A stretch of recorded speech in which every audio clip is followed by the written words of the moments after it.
주하면서 우리 할렐루야 찬양단 주님 주신 세상 참 감사의 고백을 이렇게 올려드렸습니다. 1부에서는요 우리 임마누엘 찬양다가 있는데 첫 가사가 이렇더라고요. 감당하지 못할 고난이 닥쳐와도 두려워하지 아니하리.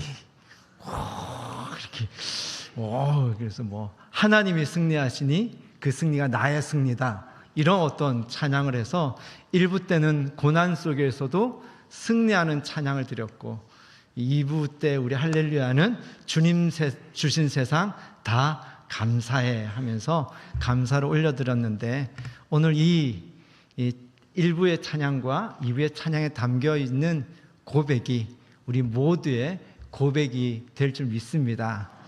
올 한 해 어떤 고난이 닥쳐오더라도 두려워하지 않고 하나님의 승리가 우리의 승리가 되길 주님의 이름으로 축복합니다. 그리고 주님 주신 세상, 이 삶을 하나님께 감사하고 찬양하며 살아가시기를 주님의 이름으로 축복합니다. 삶의 이야기를 나눠야 되죠. 이게 하나님의 말씀이 이 책 안에 갇혀 있는 것이 아니라 이 하나님의 말씀이 사실 우리 삶에도 살아 역사하잖아요. 그러니까 삶의 이야기가 하나님의 말씀이 되고 이 말씀이 우리 삶이 되고, 그래서 삶으로 존재하는 하나님의 말씀이 있고 이 책으로 존재하는 하나님의 말씀이 사실 같은 하나님의 말씀이죠. 그러니 저도 저의 삶을 나눠야 되지 않겠습니까? 그러니까 자꾸 가족 얘기가 나와가지고요, 이게 참 조심스러워요. 아내 얘기하면 일단 설교하고 들어가서 아내한테 눈빛이 좀 안 좋고요, 아들 얘기하면요 아들 눈빛이 안 좋은데 이거 어떡하죠? 저도 삶의 얘기를 나눠야 되는데 아들 얘기를 하나 좀 해야 될 것 같아요. 우리 아들이 한날은 밥을 먹는데 뜬금없이 아빠, 하나님 정말 살아계세요? 하고 묻는 거예요. 여러분, 목사잖아요. 목사 아들이잖아요. 그런 질문하면 제가 당황했겠어요? 당황하지 않겠어요? 저는 당황하지 않았습니다. 당황하지 않았습니다. 왜냐하면요, 이 질문은 이 아이가 하나님을 부정하는 질문이 아니거든요.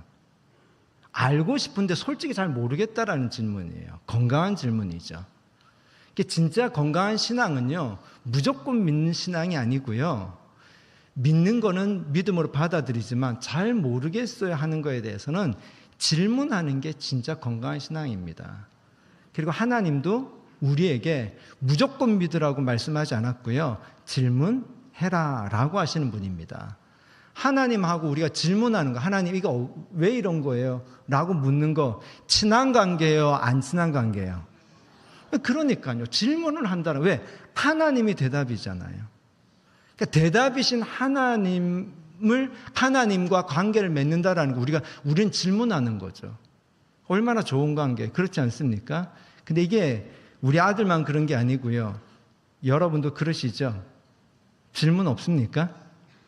질문 있죠. 신앙의 질문, 삶의 질문.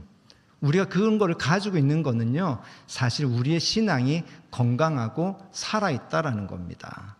좋은 질문을 가진 신앙이 되시기를 주님의 이름으로 축원합니다. 아브라함도, 믿음의 조상 아브라함도 실은 이 질문을 가지고 있었고, 이 질문을 했을 때 하나님은 책망하지 않으셨어요. 성경을 우리 함께 잠깐 볼까요? 창세기 15장 함께 보시겠습니다. 창세기 15장.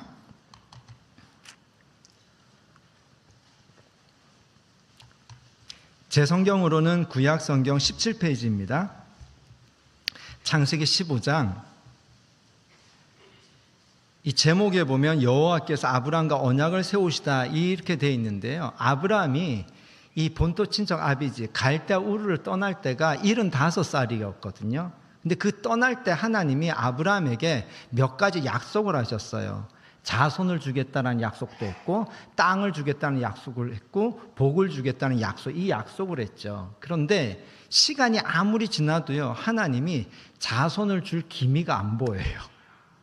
그 아브라함은 늙어가고요, 그리고 땅도 주겠다 그랬는데 이 땅이 어떤 땅을 어떻게 주실지 그것도 막연한 거예요. 그래서 이 15장의 내용은 아브라함이 하나님이 나에게 자손은 주지 않고 내가 이제 늙어가니까 내가 가지고 있는 재산, 이 유산을 누군가에게 상속을 해줘야 되는데 자식이 없으니까 내가 종이 있어요.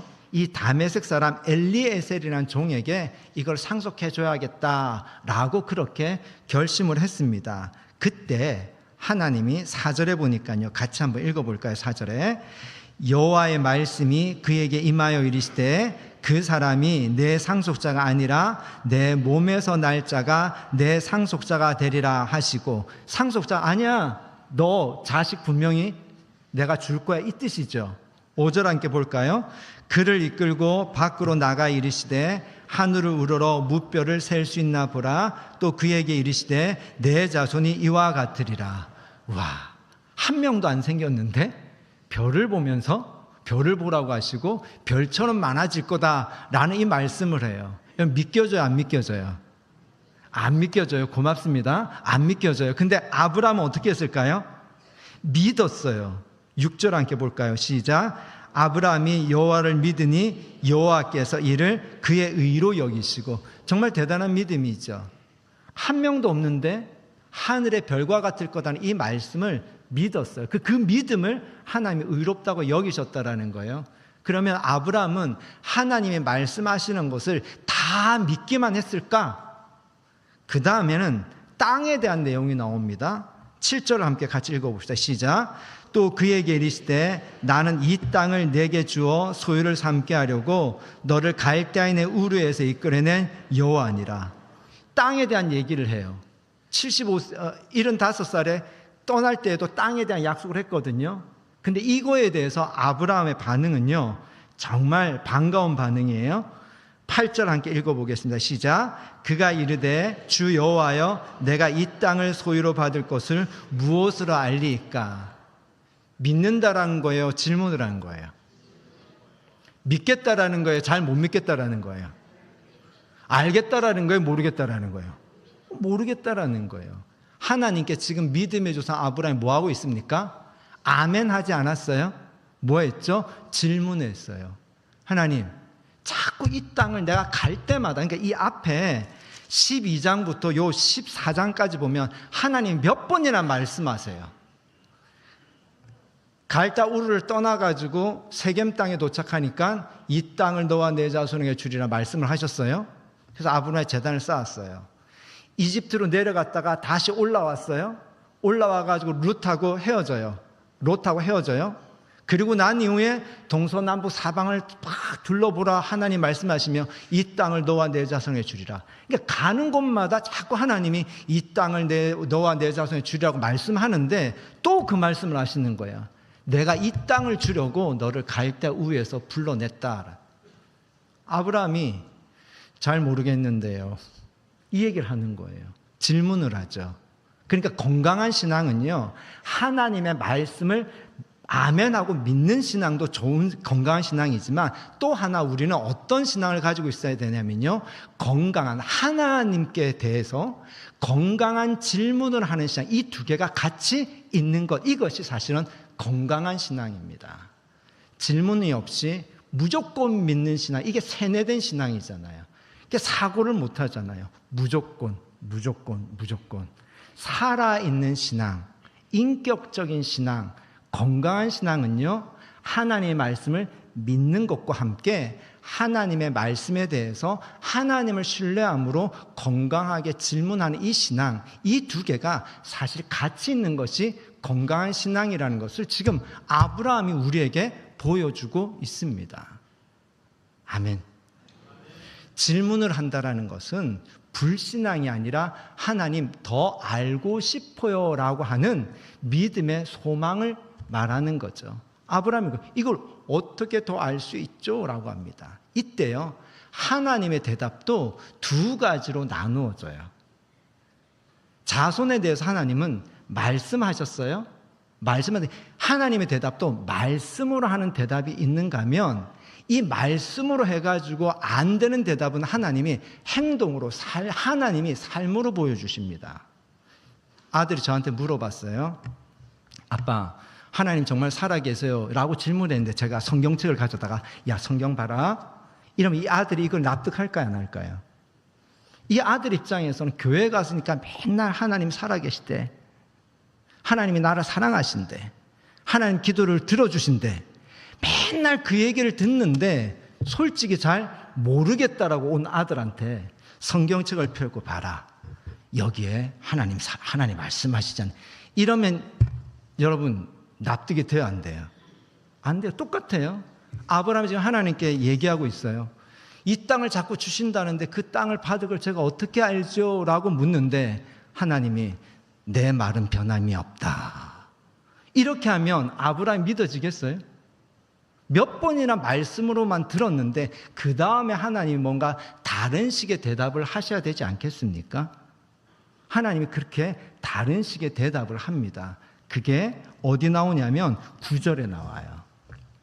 9절에 같이 한번 읽어볼까요? 여호와께서 그에게 이르시되 나를 위하여 3년 된 암소와 3년 된 암염소와 3년 된 순양과 산비둘기와 집비둘기 새끼를 가져올지니라. 아브라함이 그 모든 것을 가져다가 그 중간을 쪼개고 그 쪼갠 것을 마주 대하여 놓고 그 새는 쪼개지 아니하였으며. 무슨 얘기일까요, 이게? 우리는 이 이야기를 할 때 하나님이 지금 이 땅을 무엇으로 내가 받을 것은 무엇을 알릴까라는 아브라함의 이 질문에 대해서 하나님의 대답은 3년 된 짐승들을 가져다가 쪼개가지고 이걸 벌려놓으라는 거예요. 이거는 우리는 지금 못 알아듣지만 아브라함은 딱 알아들었어요. 왜냐하면 아브라함 시대에 아브라함이 살던 이 시대의 문화에서 이것이 무엇을 의미하는지 아브라함은 알았기 때문에요. 즉 이 아브라함에게 하나님 이렇게 말씀하신 것은요, 이게 뭘 하냐, 우리 시대의 표현을 하면 이건 계약서를 쓰는 거예요. 우리는 계약서를 어떻게 씁니까? 종이에다가 이렇게 내용을 쓰고 도장이나 사인을 찍고 공증을 받잖아요. 근데 이때는요, 어떤 개인과 개인 사이에 어떤 계약을 맺고 집안과 집안 사이에 계약을 맺을 때는 어떻게 했냐면 이런 식으로 했어요. 짐승을 가져다가 짐승을 위에서부터 아래로 이렇게 쪼개는 거예요. 쪼개가지고 이걸 벌려놓습니다. 벌려놓으면 거기에 길이 나요, 안 나요? 길이 나죠. 공간이 나죠. 그 공간이 난 길을 계약의 당사자가 서로 그 길을 지나가요. 지나가는 의미는 뭐냐면요, 이 한쪽으로 쪼개진 이 짐승이 바로 나다. 저쪽에 쪼개진 짐승은 바로 너다. 그러니까 이 쪼개진 짐승이 바로 자신이라는 거예요. 그래서 언약을 맺는데 어떻게 언약을 맺느냐? 이거는 죽음으로 언약을 맺는 것. 그래서 언약식을 할 때 반드시 필요했던 것이 뭐냐면 피가 필요했던 거예요. 그러니까 피로 뭐 하냐면 계약서를 썼다라는 거예요. 그러니까 아브라함이 하나님께 물은 거죠. 이 땅을 소유로 받을 것을 내가 무엇으로 알리까? 라고 했을 때 하나님의 대답은 뭐였냐면 계약서를 써주신 거예요. 근데 그 계약서가 종이의 계약서가 아니라 이 쪼갠 짐승이 바로 누구다? 나다. 나다. 이 얘기를 하시는 거예요. 그러니까 이 계약서를 딱 받았을 때, 이렇게 하라고 했을 때 아브라함에게 들려진 메시지는 어떤 거였을까요? 하나님이 이렇게 말씀하시는 걸로 들렸겠죠. 내가 내 삶을 두고 맹세하노니 내가 반드시 이 땅을 너와 내 자손에게 주겠다. 나는 지금 이 쪼갠 짐승처럼 내가 피로써 이것을 너에게 뭐한다? 약속한다. 이 의미가 되겠죠. 그래서 17절에 보니까요, 17절 함께 볼까요? 시작. 해가 져서 어두울 때에 연기 나는 화로가 보이며 타는 무엇이요? 어디로요? 쪼갠 고기 사이로 지나더라. 횃불이 쪼갠 고기 사이로 지나갔다라는 건 누가 지나갔다는 겁니까? 하나님이 그 사이를 지나가셔서 언약을 맺었다라는 거예요. 그러니까 하나님의 메시지는 이거예요. 이 쪼갠 짐승이 곧 누구다? 나다, 이 뜻인 거예요. 이거를 가지고 또 질문을 한번 또 해보겠습니다. 요한복음에 보면 또 질문을 가진 사람이 한 사람 나와요. 그 사람이 누구냐면 요한복음 3장에 니고데모라는 사람입니다. 니고데모라는 사람은요, 이 요한복음 3장에 보면 유대인의 지도자라고 표현이 되어 있는데, 이 유대인의 지도자라는 뜻은 어떤 뜻이냐면 산헤드린 공의회 의원이라는 뜻이에요. 근데 산헤드린 공의회는 어떤 곳이냐면 의회예요. 의회인데 재판하는 곳입니다. 매일 성전에 모여가지고 그 공의회 의원들이 사람들이 가져오는 재판에 관한 내용들을 판결을 해요. 주로 율법을 지켰느냐 지키지 못했느냐를 판결하는 사람들입니다. 그러니까 이 니고데모는 율법에 정통한 사람이었던 거죠. 그래서 존경받는 사람이었습니다. 근데 이 사람이 요한복음 3장에 보면 밤에 몰래 예수님을 찾아와요. 밤에 몰래 예수님을 찾아왔다는 건 뭔가 사람들의 눈을 피한다는 뜻 아닐까요? 왜 피했을까요? 자기가 지금 누군데요? 공의 의원인데 지금 이렇게 떠돌이 랍비에게 지금 뭔가 찾아간다라는 것은 사람들의 눈에 뭔가 의식이 된다라는 뜻이죠. 근데 왜 찾아왔을까요? 질문이 있는 거예요. 나한테는 해결되지 않는 질문이 있는 거예요. 그 질문을 예수님께 하기 위해서 니고데모가 찾아온 거죠. 그런데 이 사람이 높은 사람이니까 좀 쑥스럽고 모르죠. 자존심이 있었지는 모르겠지만 예수님께 저 이것 때문에 좀 제가 고민이 되니까 이거에 좀 대답을 해주세요 라고 직접 묻지는 못하고요. 슬쩍 흘립니다. 예수님을 칭찬하면서 그냥 이렇게 얘기를 해요. 그 3장에 한번 요한복음 3장을 한번 찾아볼까요? 신약성경 요한복음 3장 2절을 함께 보겠습니다. 요한복음 3장 2절 같이 한번 읽어볼까요? 그가 밤에 예수께 와서 이르되 랍비여 우리가 당신은 하나님께로부터 오신 선생인 줄 아나이다. 하나님이 함께 하시지 아니하시면 당신이 행하시는 이 표적을 아무도 할 수 없습니다 하면서 예수님께 뭔가 이렇게 칭찬을 하면서 쓱 들어오죠. 근데 그렇게 들어오는 그 니고데모에게 예수님이 네가 왜 찾아오는지 알아 라는 식으로 정곡으로 대답을 하십니다. 3절에 보니까 시작. 예수께서 대답하여 이르시되 진실로 진실로 내게 이르노니 사람이 거듭나지 아니하면 하나님의 나라를 볼 수 없느니라. 왜 예수님이 이 얘기를 하셨을까요? 갑자기 뜬금없이 하나님 나라 얘기를 왜 했을까요? 니고데모가 찾아온 이유를 예수님이 아시는 거죠. 니고데모 왜 찾아왔을까요? 저는 하나님 나라에 들어갈 확신이 없습니다. 어떻게 하면 하나님 나라에 들어갈 수 있습니까? 이것에 대한 진짜 질문을 가지고 있는데 예수님께서 그냥 딱 직설적으로 말씀하신 거예요. 사람이 거듭나지 아니하면 하나님의 나라를 볼 수 없느니라. 하나님 나라의 질문을 가지고 온 거죠. 그리고 또 하나, 하나님 나라를 얘기했으니까 당연히 연결된 내용입니다. 그 내용이 뭐냐면요, 우리가 너무 잘 아는 말씀이죠. 3장 16절로 가볼까요?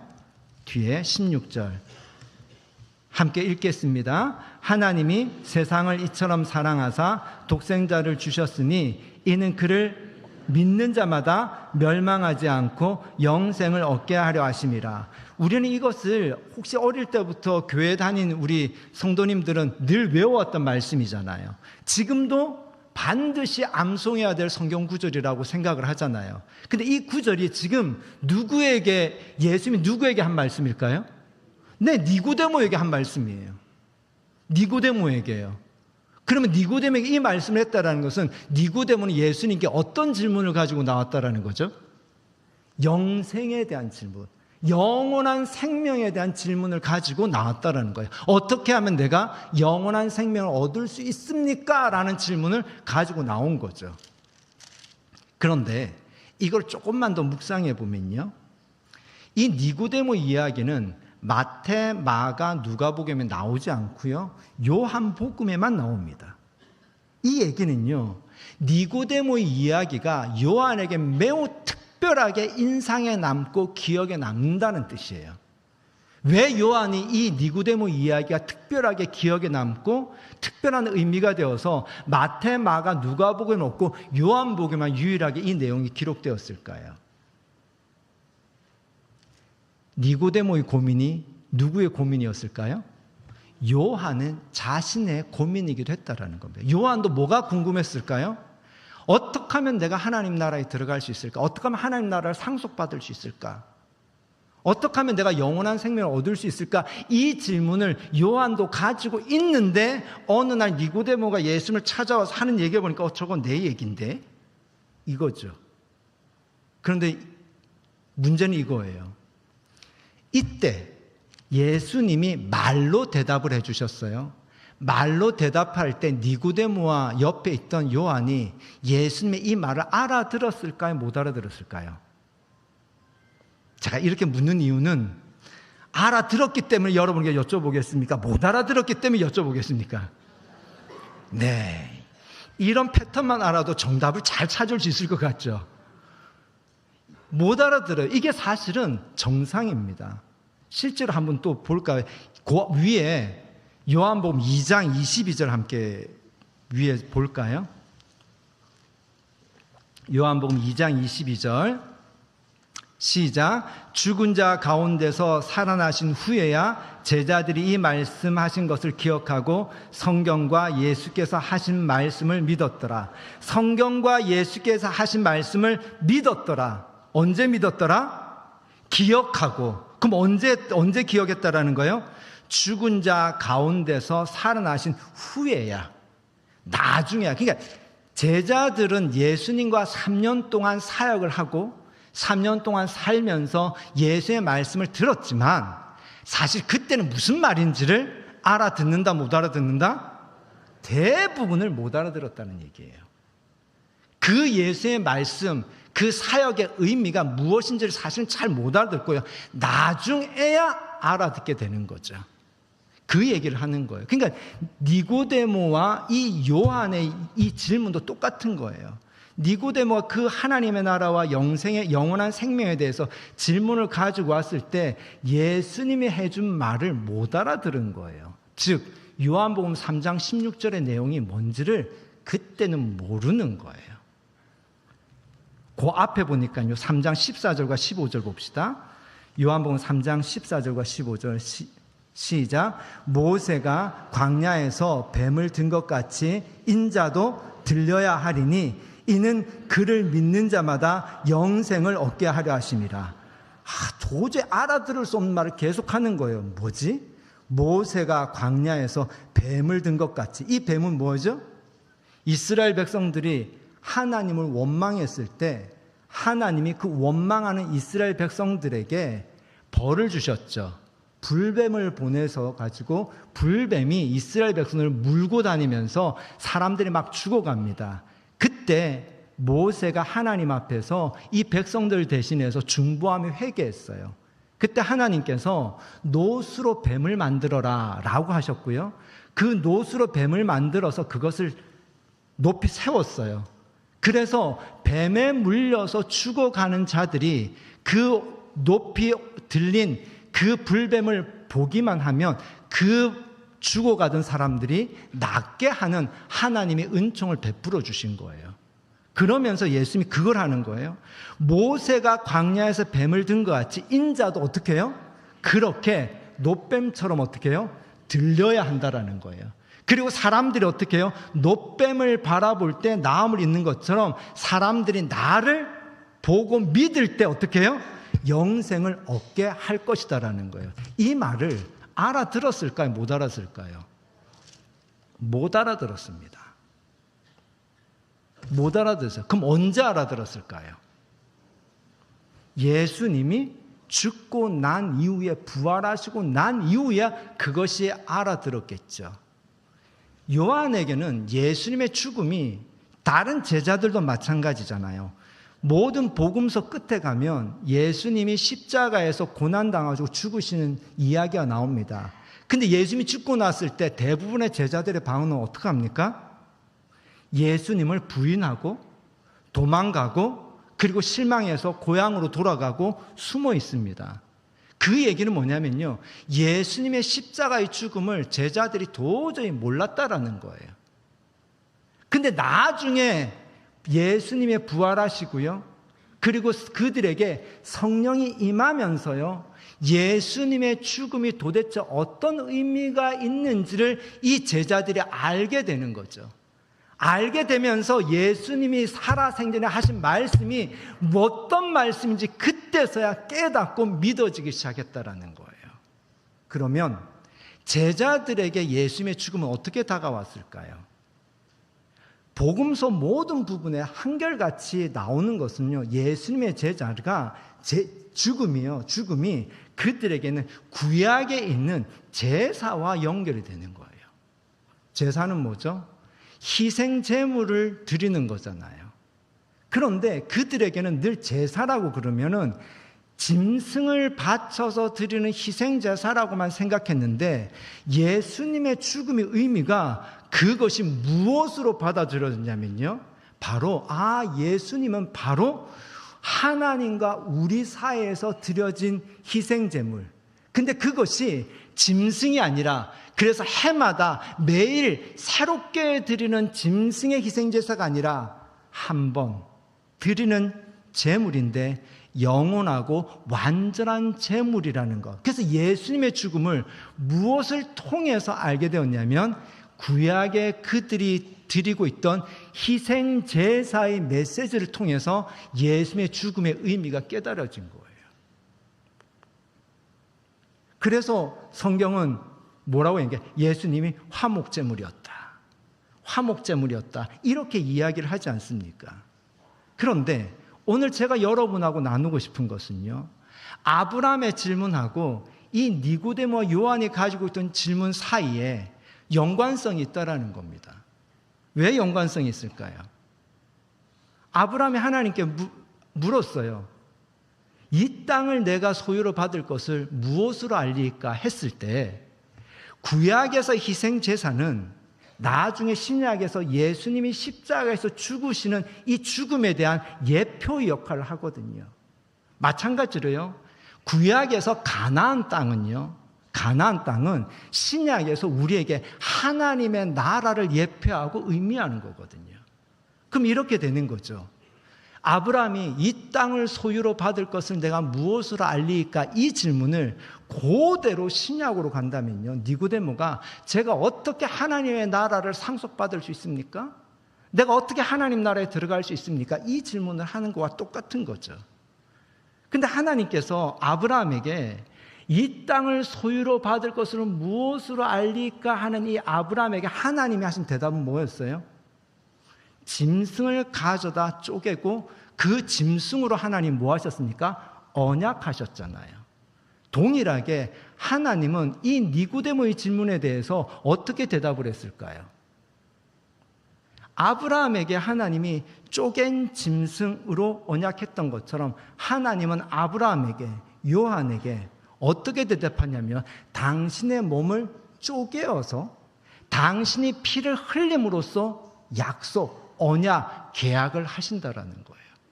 그럼 보세요.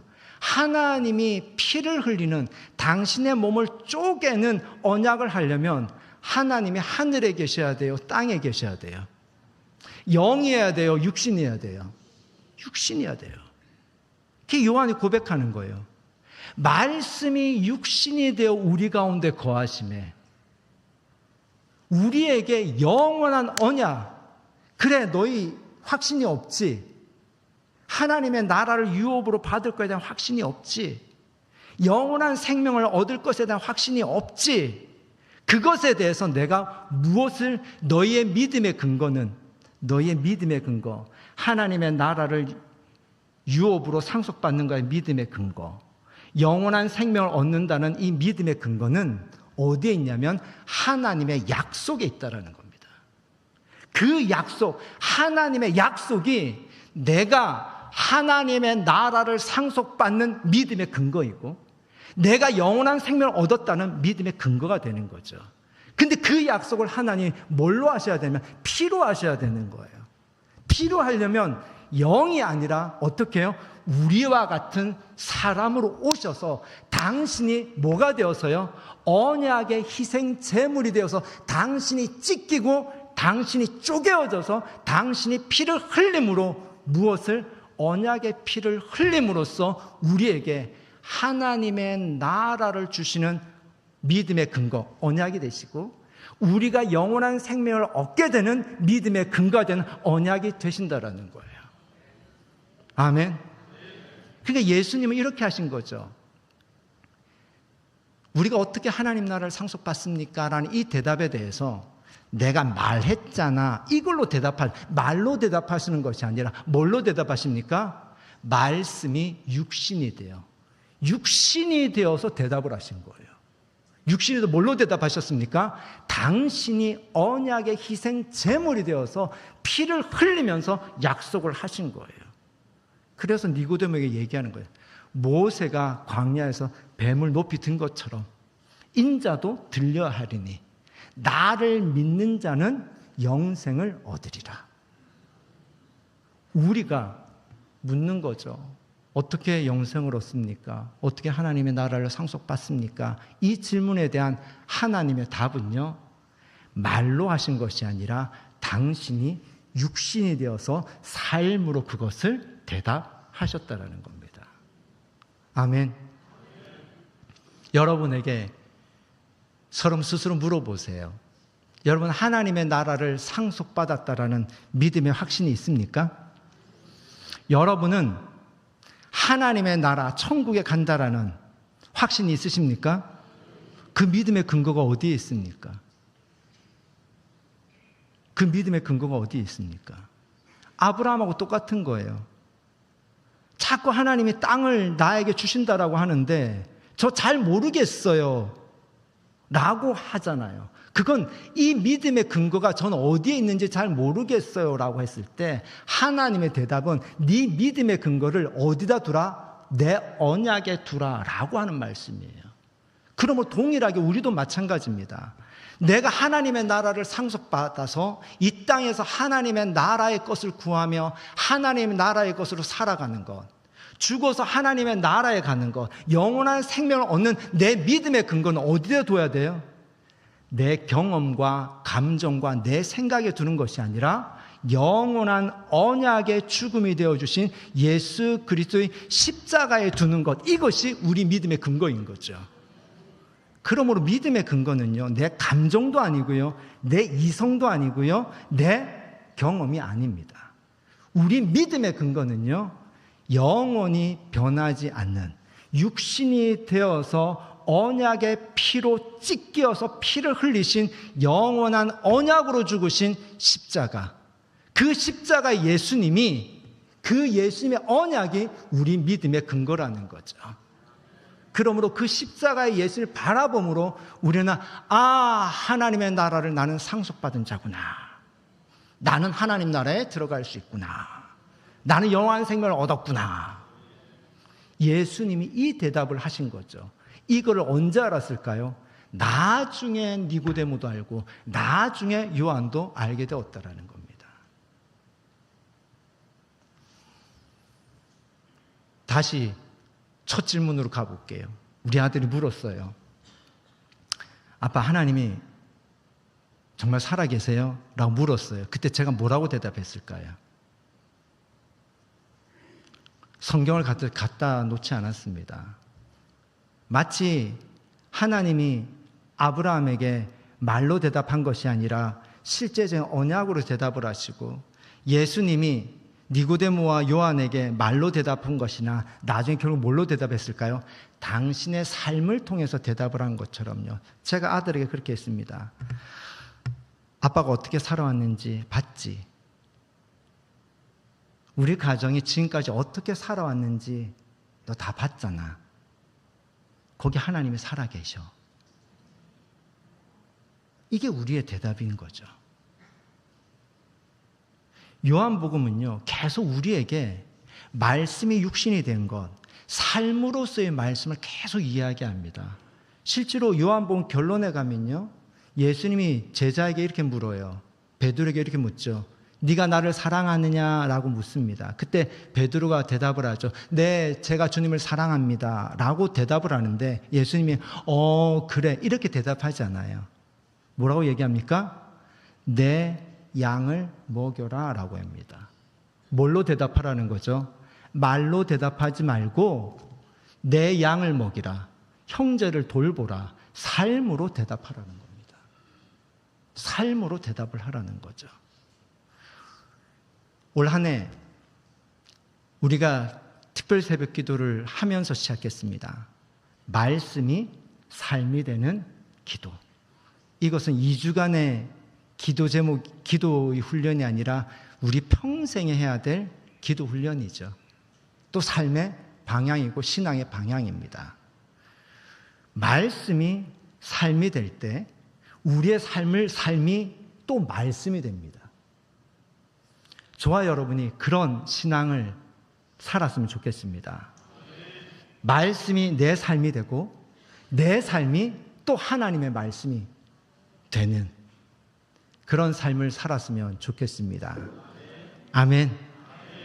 예수님의 십자가는요, 삶으로 우리에게 해주신 하나님의 대답입니다.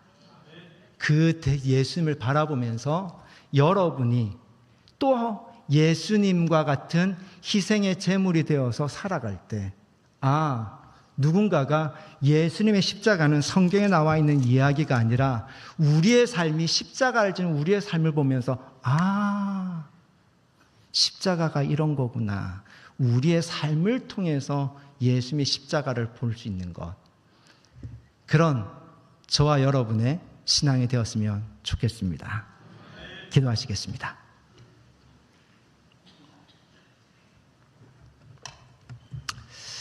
하나님, 우리에게 말씀하실 뿐만이 아니라 육신으로 이 땅에 오셔서 그 육신으로 삶을 통하여서 우리에게 말씀하신 하나님, 우리도 하나님처럼 하나님의 음성을 말씀을 들을 뿐만이 아니라 우리의 삶이 하나님의 말씀이 되기를 간절히 원합니다. 예수님의 십자가를 바라봅니다. 그 십자가가 우리가 하나님의 나라를 상속받았고 우리가 영원한 생명을 얻은 믿음의 기초이자 믿음의 근거임을 믿습니다. 그 믿음을 믿기에 우리 역시 십자가를 지는 삶을 살게 하여 주시옵소서.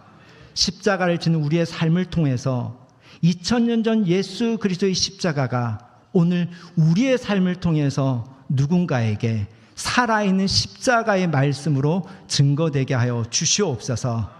하나님의 나라, 그 영원한 생명을 누리는 저희들의 삶이 되게 하여 주시옵소서. 예수님의 이름으로 기도드렸습니다. 아멘.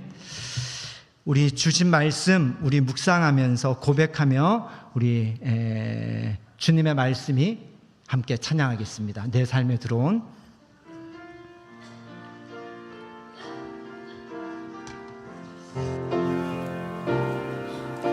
내 삶에 들어온